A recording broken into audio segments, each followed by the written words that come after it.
Today, a 1540 5K runner will be giving 5 tips for improving at the 5K. Soda is a YouTuber and running coach. He paced me to a 1930 5K in 2023, and this weekend he'll be pacing me again to a parkrun PB. Here are Soda's 5 tips for improving at the 5K. All right, guys. We're gonna do 5 5K tips. Yeah. We got Soda here. We're gonna do 5 5K tips. Cool. Soda, kick us off. What is number 1? What is the number 1? I'd say let's start from the racing first, which sounds counterintuitive. We'll talk about training later, but I think everyone goes out too quick, but also at the same time, I don't like people that just say don't go out too quick, because it is good to go out at a realistic pace, but it's actually all in the mind. So if you go at the correct pace that you're in shape for, but if you mentally kind of switch off at the start and pretend like it's easy in your head and pretend like it's a jog, even though you're running decently quick, but not, again, too quick, yeah, you turn the race into like a 4K race if you go through the K and you pretend like it was a jog for the first K. So yeah, try and like switch off mentally to make the race feel shorter.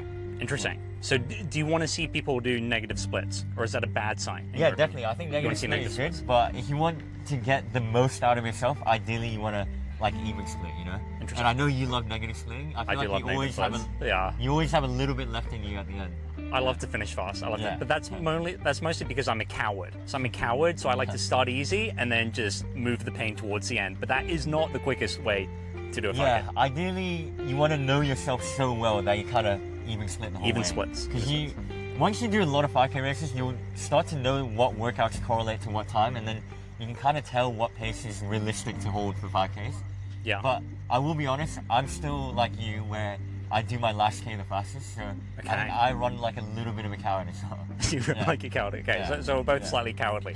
Soda's just a much quicker coward than I am. Okay, tip number 2. What's tip number 2 for running a good 5K? Yeah, I think I touched on it earlier with you as well, but it's like hitting a little bit of every intensity and realizing that training is about getting the benefits from all types of stimulus, I guess. So yeah, you want to do your topping speed sometimes, but not too much. Threshold, you can do a fair amount of it because it's at an intensity that's pretty comfortable, so you're getting that sweet spot effort, and there's a lot of benefits to be gained there in terms of lactate buffering and whatnot.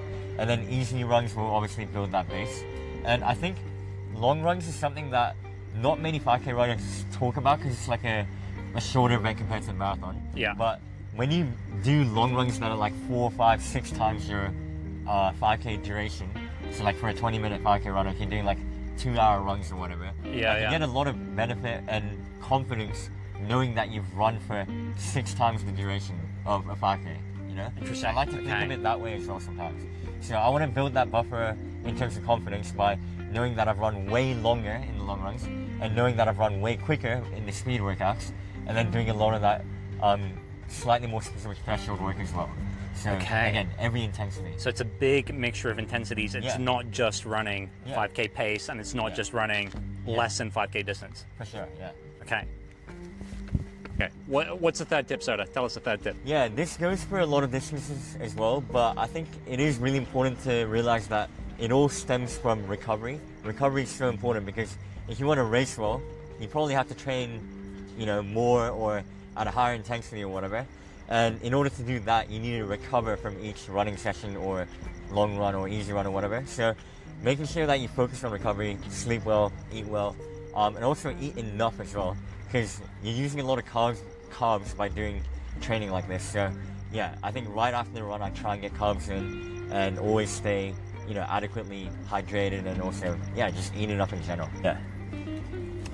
Are you going to say the next tip? You can say another tip, and am I going to say it? See, I don't know if I'm qualified. I don't know. No, okay, guys, I'll try and give it to. Okay. All right. So my background. So Soda has been a big part of my 5K journey. He actually paced me to a big PB in 2023. I remember that. He paced me to a 1930, which I did not think I was capable of. I did not think I could run that fast, and we blitzed it. But basically, I've seen my 5K decrease from 20 minutes in 2023 down to 17. close to 17:20 on the track was my very best. So it's come down pretty quickly.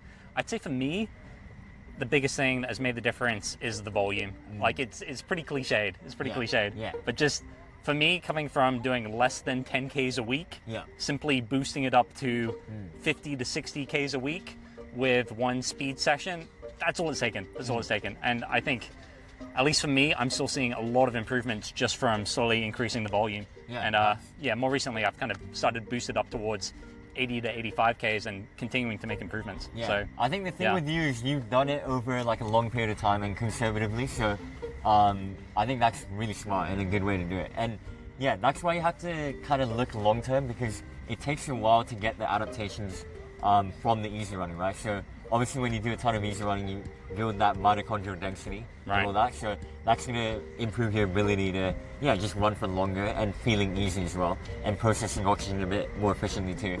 And also capillaries around the muscles. Right. Like you want to get blood flow to your muscles, and when you run a lot, it's telling your body that you probably want to be more efficient, and it's actually starting to build more blood capillaries around the muscles to deliver more oxygen efficiently. So all of that sort of stuff improves over time. And then you might even notice your heart rate going down as well. So that you have to like be in the sport long term, I guess.